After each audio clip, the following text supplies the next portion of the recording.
The category is dun, dun, dun, dun, dun, me. Yes. Okay. How are y'all doing this lovely day, night, midnight snack, afternoon, whenever y'all watching me? How y'all doing? Y'all alright? Y'all good? Well, this was another good episode of Pose. I tell you, every single week the show has just been giving it to me. Obviously, for obvious reasons, I can relate to the show on so many different levels. But just in general, it's just a good show. Like, it's just a good show, you know? So anyway, let's just get straight started with the review. And thank y'all last week. I'm going to comment to all y'all comments. I've just been at work constantly, so I've had time. But I got y'all on you know, the show or whatever. But thank y'all so much for, what am I talking about? I'm talking about Basketball Wives review, last one. Anyway. Y'all told me the name of Patty. Her name, that's her name, Patty Stan's wife. So thank y'all so much. Anytime I ask any question, y'all put it right on down there, and I appreciate that so much. So Patty, darling, Patty, no label. Okay, she is meeting up with Angel, as we saw last week. We were so upset about the big confrontation. And to be honest, it really wasn't much to it. They really judged it up like it was going to be something. But it wasn't that deep. At least not for me. I wanted, you know, a little cat fighting, a little, you know, how dare you? What are you? You know, but Patty was just sitting there real nice, real sweet, you know, talking to her. And Angel gave her all the tea. She was 100% completely honest about everything. And I'm here for it. You know, she wasn't trying to play with the girl or taunt her. I got your man and you can't do anything about it. You may think he is coming back to you, but I doubt it. Don't make no sense you even called him and tried to work out it. Cause I got your man and you can't do anything about it. Y'all drop the artist and the song that I'm singing in the bottom bar below, and I'll give y'all a shout out in next week's Pose review. Okay, drop it down there if y'all know that song, and I'll give y'all a shout out. Yes, legendary dancehall. Okay, so anyway, she wasn't messing with Patty. She didn't make Patty feel some kind of way. She was just like, yeah, this is what it is. You know, your man on that freaky sneaky, and you know what you gonna do? What you gonna do, Patty? What you gonna do? So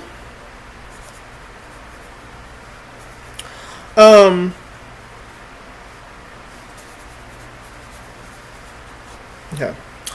So anyway, she asked her a series of questions. She asked her, my man, he picked you up off the streets, right? She was like, yeah. She was like, you still a prostitute? She was like, no, I don't really know what I am right now.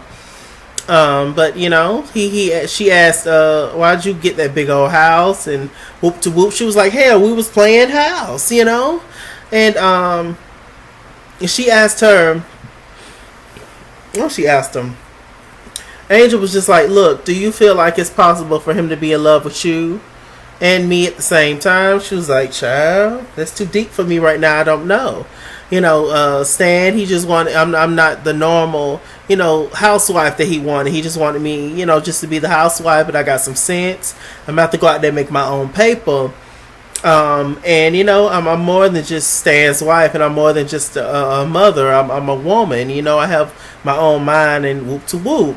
But you know, back then, and still now, some men, they see their wife a certain way, you know, just to sit at home and raise their kids, to be honest. And raising kids is the hardest job in the world. Oh my God, I don't want it. I don't want it. I don't think I want kids, y'all. As much as I love kids, I don't think I want it.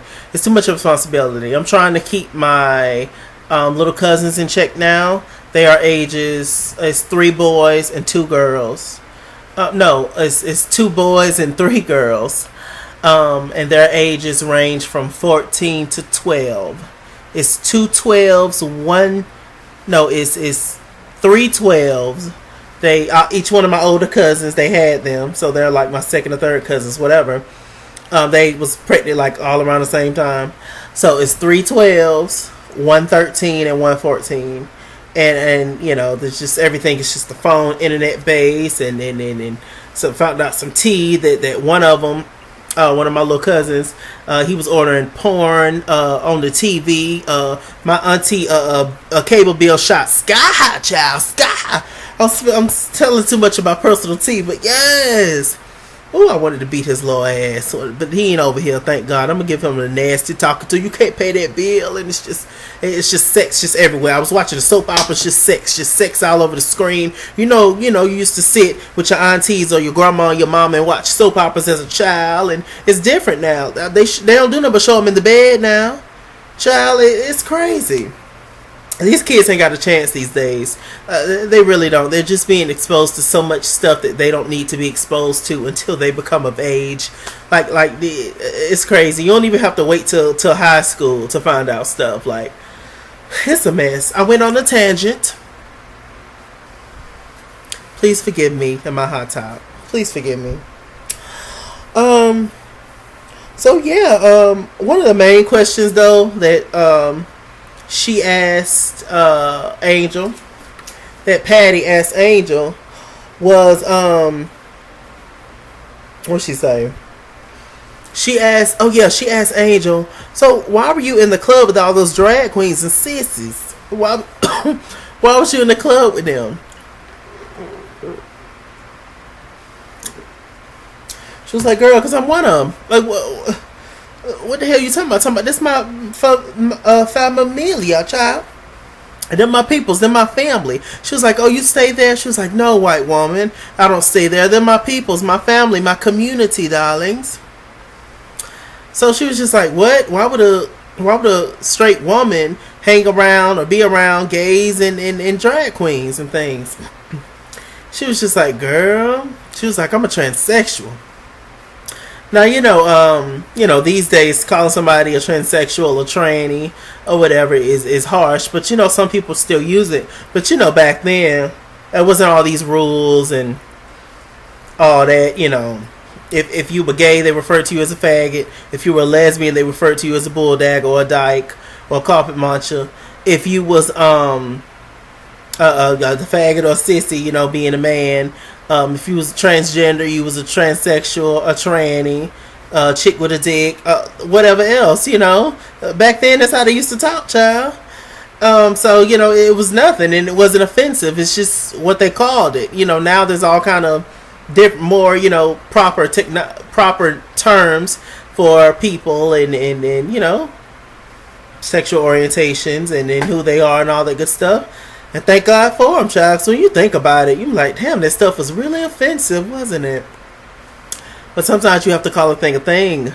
And you have to talk to people on their level and talk to them how you talk to them. My mama and aunties, they all in their 60s and stuff. They don't talk like that. They would never call me that or anything. Or, any of my friends or nothing. But growing up, I've heard some words, punk, all them kind of stuff, and so yeah, when you grow up at a certain time, it's hard to change your mindset, and then when you become old, a lot of times once you become older, you are who you are. I feel like once you hit about 45, 50, it is what the hell it is. Ain't really no change, you sis. You are who you are. Hopefully, I feel like everybody, if they really put in the effort, they can change and become a better person. But for some folks, this is no hope, child. What you gonna tell your 86-year-old grandma? What you gonna tell? How you gonna tell her to eat her applesauce? Or how you gonna tell her something? She knows everything. She done lived through everything. Child, you can't tell her nothing. She'll take her medicine, but she get wrecked to take her medicine. Okay, child, cheese. Oh, y'all. This is bad. Don't this feel good when you stick like bobby pins in your ear when your ear itching and shit? Child, I remember one time I got a razor stuck in my ear, child. They had to call the ambulance. Anyway, I went on another tangent. So yes, she was just like, child, I'm transsexual. And Sally, Patty, she just couldn't believe it because Angel gives real fish. She gives real woman. And she was just like, what? She was just like, but my husband's not gay. He's not into that. She was like, child, but he was into me the other night. So, Patty is just, flabbergasted. Now, mind you, this is not her world. She don't know anything about this. So she's just really, really shocked, kind of, that she have kind of been forced into this situation, and she really, it's really, to be completely honest, it's out of her control. That now she has to think about a lot of things, and as a straight Caucasian woman, this is new for her, child. Being around colored queens, this is something new for her, and her husband is into colored queens. This is something new for her. Okay, so anyway, let's see. So we get to the first ball of the day, of the episode, and it's Butch Queen realness. The men's. It's time for the men's to shine. So the men, walking around all shiny and new. Nowadays in the ballroom scene, the men, the butch queens or whatever, they're half naked, child. They don't be having on nothing but shiny thongs and G-strings that light up when the lights turn off. So, they had more clothes on back then, I'm sure. But maybe they didn't. I don't know. Y'all show me an old 80s ballroom video with somebody in a jock strap, guys. Please find the video. But anyway... So they doing that, and Ricky actually got into that category, and he actually won the category. Don't take much for Ricky. Cute as a button. They're excited for him. His House of Evangelista, but they notice that Pray Tell is up there kind of tripping. He's slurring his words. He's a drunk. He's acting a fool. And he was just like, this the category, that's the category. And this whole entire episode, they was complaining about the fact that Pray Tell kept playing this one song, which was actually the name of the episode. Love is the Message, I believe. So anyway, he was just up there tripping. He was yelling all on the mic, give me my damn drink, and just acting a fool. And it was just like, child, it's time for a friend to venture. We got to check on sister Pray Tell. We got to find out what's going on with Pray Tell. So, they all, go outside or whatever, and we got Blanc outside chilling, smoking a cigarette, so smoking a port. And some guy comes up to her. His name is Darius, and he tried to spit game, spin game, talking in riddles, pickup lines or whatever. Now Blanca we have never seen Blanca in this light. We have not seen her, get hit on or flirty, We ain't seen this because she done had to be the protector, the mother, the savior, so much in this show so far. So he meets her, they're talking, and he's swooning her or whatever. Then little Poppy, he shows up. Poppy's kind of like the little thuggish or whatever of the house. I guess him and Ricky kind of like the protectors, but more so Poppy. Poppy's a little bit more ratchet than Ricky is. Ricky is just a flirt. He'll sway you with his looks, but Poppy will actually pop you in the mouth. So Poppy was just like, what you talking to her for? How you know her? Let's go. And Blanca's still looking back at it like Trina. Just like, hey, okay, I guess I'll call you or whatever. Don't worry about my child. He's just whatever. So so they invite Pray Tell over to the house. It is all the kids. So we got Angel, Poppy, Ricky, Damon. Then we have the elders. We have the mother, Blanca, and Pray Tell. Pray Tell might as well be the father of the House of Evangelista. He might as well be, because Pray Tell is way closer to Blanca in the House of Evangelista than he is to the House of Abundance and Electra kids. And Electra, we still haven't seen a conversation between Electra and Pray Tell. I don't know. Not that it's necessary, but I'm just pointing it out. So they're talking, and Pray Tell is throwing shots the entire time. He said that Angel was a tired ass prostitute whore. He said that Blanca, you ain't got no furniture. You got grease stains all on the wall. You can't cook. Your weed is choppy. Said, Ricky, you homeless and you barely take baths. Poppy, you don't wash your hair. Damon, you don't wash your socks. He was just saying all kinds of stuff. What else he said? He said, all y'all need to go back and get checked because I think some of y'all got the crabs. He was just saying all kinds of insulting stuff to them. And Blanca was just like, wait, I'm not going to let you come into my building, come into my house, and disrespect me or my kids. And Praytel was just like, child. And Ricky made a comment talking about, we tired of that same old song, child, all the time. Praytel was just like, well, just don't damn show up. Then you won't have to hear the song here. Praytel was just going, oh, Praytel been drunk since the beginning of the episode, child, so he was still drinking. And he actually ended up reading them for filth. He was just like, he basically, in so many words, was just like, look, he was basically taking his anger out on the world, on them. His anger out for, his boyfriend being sick and everything he's going through on them. And he was just like, I have buried more people in the last year than y'all could imagine. Y'all have no idea what I've been through. And I'm not gonna let a bunch of 20-year-olds who just learned how to wipe their ass come for me. I'm fine, and mind your business and stay the hell out of mine. It's like he was reading. I was like, Praytel was upset. I felt every single word that he was saying. So Praytel, he pushes on to the hospital to see his boyfriend that's dying of AIDS. And we see Sandra Bernhard, legendary comedian, darling. And she's there. She's one of the nurses working at the hospital. They're talking. They have a exchange. They talk all the time. It's very dim and just depressing in the hospital. No lights, no joy, no anything. So he goes in there to see his guy. He's a little out of it. He didn't want anything to eat.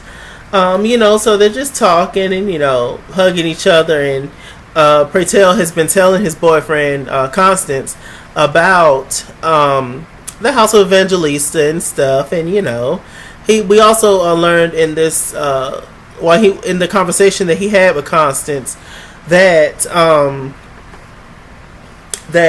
they was just doing whatever they was doing in 1980. They was just living it up, screwing, fucking how they want to fuck, and doing it on the roof and in the staircase or whatever. And it wasn't said, but I'm pretty sure that because they was just doing reckless stuff, back in the day, him and Praytel, and I'm pretty sure that Praytel got HIV from Constance. I'm pretty sure of it. They didn't talk about it, but I'm pretty sure. So he's just pretty much out of it. So Praytel leaves the room. Praytel talks to Sandra Bernhard. And was just like, hey sis, what's going on? She was just like, it's so droopy and dry and dead in here. Like, it's so damn depressing. Like, what's tea? She was like, look, we overwork. We understaffed, child. We can only do so much. He was just like, you need to judge up the place. But she was like, well, you the entertainer, whore. Come in here and throw some damn sparkles and blow up some balloons. What the hell you want me to do, child? I'm trying to keep these people alive. And so, he was just like, you know what? I'll give you that, and I will do what I can do, and I'll do my best.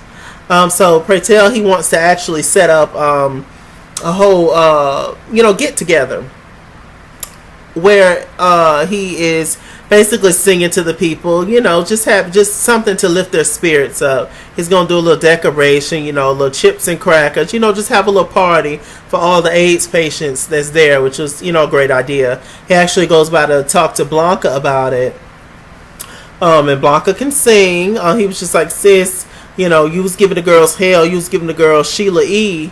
Back in the day, child. The glamorous life, darling. And I want you to sing at the showcase. She was just like, no, I got a date. He was like, you got a date? She was like, yeah, I got a date. And he was like, who it is? She was like, it's this dude named Zarius or whatever. And he scouted me out, and he really wanted me bad, so I'm gonna go out on a date with him. Actually, she had a so she originally decided not to do the showcase because she was going out on a date, but she reneged and went on to the showcase. Um, one thing I wanted to mention was when pray tell, no, when Darius asked Blanca on the date, child. Now I have been waiting. Now remember.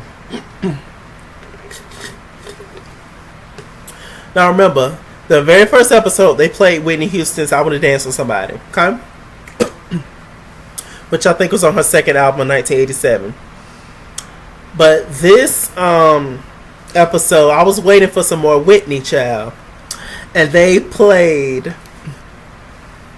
"You Give Good Love," Whitney Houston's first single, child. When I tell you, which was on the first album, 1985, I got my life. I definitely want to go see this Whitney movie. Y'all tell me in the comments if y'all have seen the Whitney movie, by the way. I want to see it. Lord, I just wish they let some of these celebrities just rest, though. My God. Anyway, it looks like this one's juicy and it's a mess, child. Child, they played "You Good Good Love." I have to give you a little sample of it. My voice is a little scratchy, but it's just in my spirit and I just have to let loose. It's not going to be too long. I found out what I've been missing, always on the run. I've been looking for someone. Ding. Now you're here like you've been before, and you know just what I need. It took some time for me to see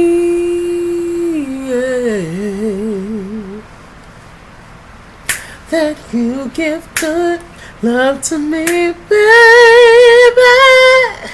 You're so good. Take this heart of mine into your hand. You give good love. Just classic, darling. Just a groove. So I was getting my life from that. It was everything. I was just like, come on. I have to get on the soundtrack and I have to sing every single episode because they give me my life with the soundtrack. This is what I grew up on. So it's just seeing that on the screen and the show and seeing these people, and it just takes me to a place, darling, that I don't want to come back from. You don't almost want to go back to your reality. Even though they go through a lot on the show, it just makes you want to be on the show like during that era. The 80s was a bomb ass era. It was a lot to go through. But my God, what a fun, era, and what great music. Anyway, so yeah, so they had that whole scene. Now, like I said, Blanca, she wasn't gonna go to the meeting. I mean, to the little showcase with Pray Tell, because she was going on a date with Darius. But then I said she reneged because she had a scene where she met up at a clothing store. It's ran by transgender women. Shouts out to Jiggly Caliente from RuPaul's Drag Race. I saw her. She was the girl at the desk, the checkout girl. So they was talking, and Lulu was in there, Candy was in there. It was just shooting the shit, talking. Blanca was just like, "Ooh, girl, I got a date." It was just like, "Is it Jesus Christ?" She was just like, "Don't try me, whore." Then Candy came out. She was like, "Yeah, child. Hey, horse, what y'all doing?" Blanca was just like, "Ooh, girl, I got a date." Candy was just like, "Is it Mary Madeline, child? Who is it?" It was just like, "Child, don't try me again." But then she started to talk about the guy and how he only talks in pickup lines, and they actually said some of the pickup lines that he said to Blanca, and found out that Darius likes the girls. And Darius, he slept with all of them. I was hollering. One of the girls that worked there, the owner of the store, I'm assuming, she was like, "Yeah, child, we all done slept with Darius, child. Darius is a good time, child. It's free dinner. He got that good pipe. He got that good moist anus. And, he likes to play. Darius is fun, child. You need to hit it up with Darius." And she was just like, man, like, I really just want real love. Like, this is stupid. Like, he really sat up there and tried to play me. And it was just like, yeah, girl, but, I mean, go ahead and do it. Get you some. Loosen up a little bit. Get away from them kids and be a woman for a change, you know. She was just completely just over it. She was done. So we get to the whole little showcase moment with Pray Tell. So we have all the patients sitting down. And Pray Tell, you know, it's a little mic stand, little crackers of juice, and all that. And Pray Tell got up there and sung this beautiful song by Donny Hathaway. Sung it to Constance. Pray Tell sings his ass off. And I don't think that it was lip synced. I don't think it was lip synced. Maybe it could have been. I don't know, but I don't think so. But Billy Porter, he did that. He sung the hell out of that song, child. I was like, sing. So then, you know, they're clapping or whatever, the people and the patients and the nurses. And Blanca's standing right there. Now, you know, Blanca, she decided to go to the showcase because she wasn't just going to be the other woman. She wasn't going to go out with Darius and have her play her. So she decided to go to the showcase to support Pray Tell. Miss Blanca, child. Miss Blanca got up there, and I told y'all last week's review or the week before that, and I've been waiting for them to play a little Stephanie Mills, little Mickey Howard, little Denise Williams, little Angela Winbush, you know, some 80s divas, you know, little Shirley Murdoch. I've been waiting for that, and they gave us Stephanie this episode. Child, they did Stephanie's classic hit, Home, darling. When I think of home, I think of a place where there's love overflowing. I wish I was home. I wish I was back there. To all the things that I've been knowing. Okay. Slayed it. Blanca sings in real life. MJ Rodriguez. Blanca slayed it. Blanca slayed Home. She got to a point where she couldn't finish the song because she was looking out at an AIDS patient, and she was just looking up at her. And I think she could not continue with the song because she was just thinking, oh my gosh, like this could be me in a few months. So Pray Tell got in there and finished the song out. They did a duet with Home, and it was perfect. Blanca was running up and down the scale. Pray Tell was belting to the gods. It was beautiful. Absolutely gorgeous. Perfection.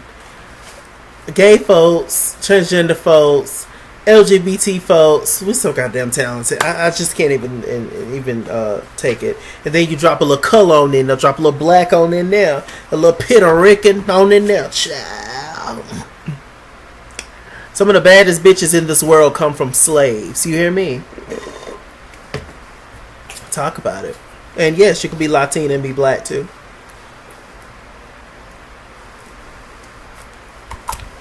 Anyway, it was beautiful. It was amazing. Pray Tell had another scene with Constance. There was a lot of Pray Tell in this episode. He had another scene with Constance where they talked, and he talked about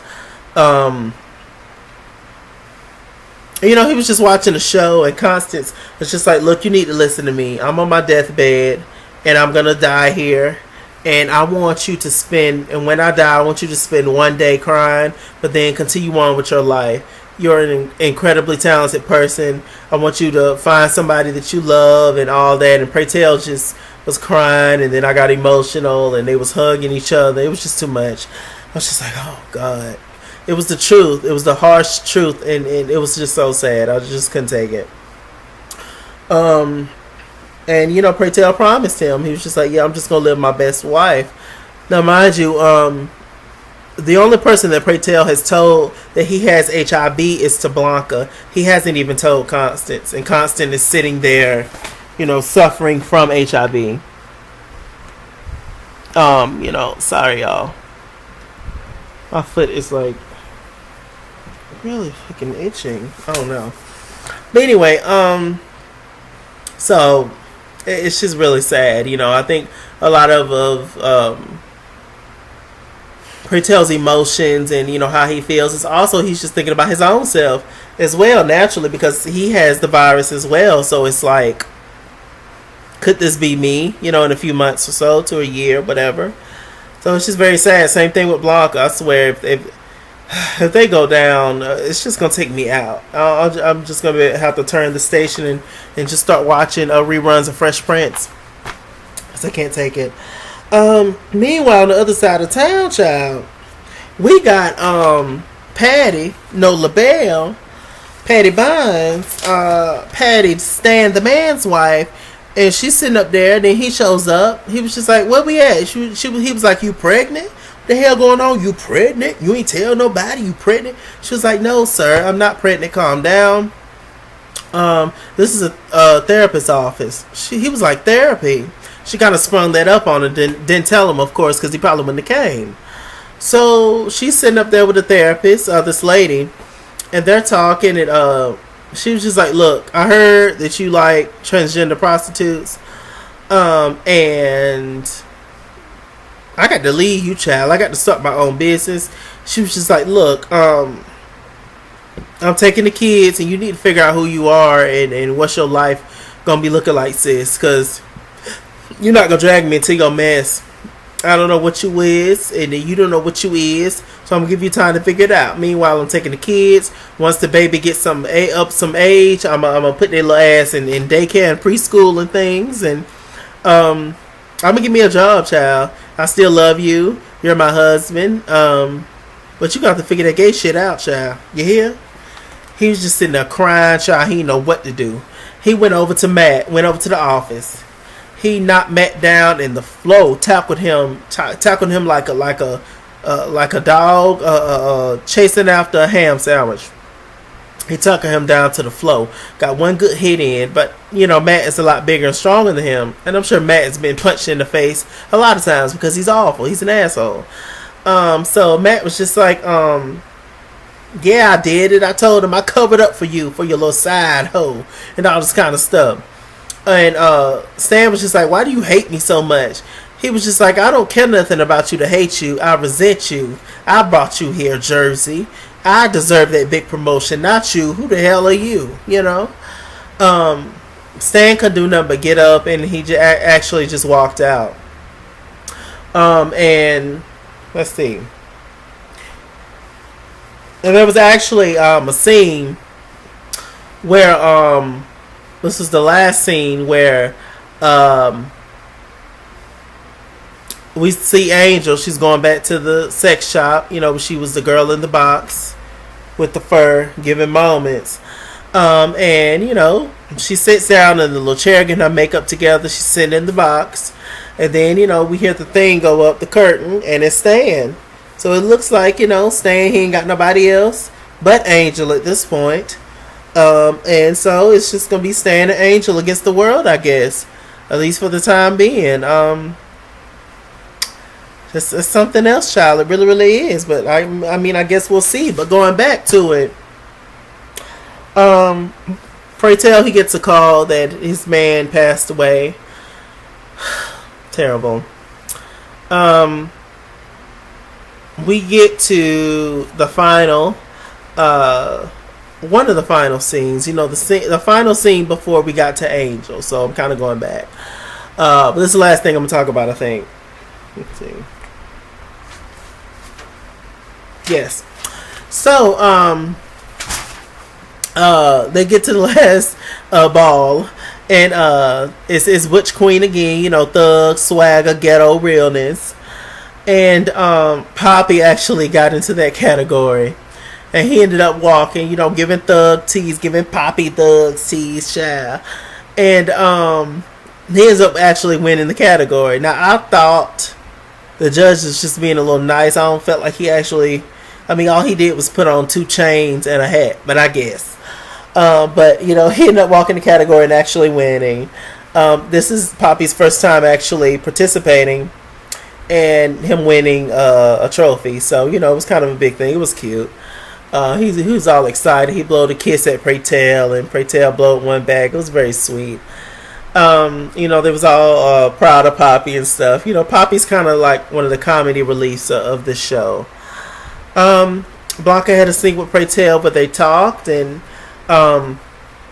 Blanca was just like, "What got into you?" He playing new songs. He played "I'm Coming Out" by Diana Ross, and she was just like, "What's gotten into you, pray tell?" She was just like, "It was just constant. I promised him that I would live every single day like it's my last, and until I end up in that hospital bed like him, every single day I'm gonna enjoy it and live life." That's definitely a motto that we can all learn from and all take away from this episode. Beautiful, beautiful scene. So with that said, I'm Mr. Chalaka. Mr. Chalaka Google Plus. Follow me at ItsKingsWorld on Instagram and Twitter. At ItsKingsWorld89 on Snapchat. Chase King on Facebook. All that good stuff. All my social media handles will be in the bottom bar below. Like, comment, and subscribe. And I'll see you guys later. And remember, stay black and stay tuned. Get into this hair, child.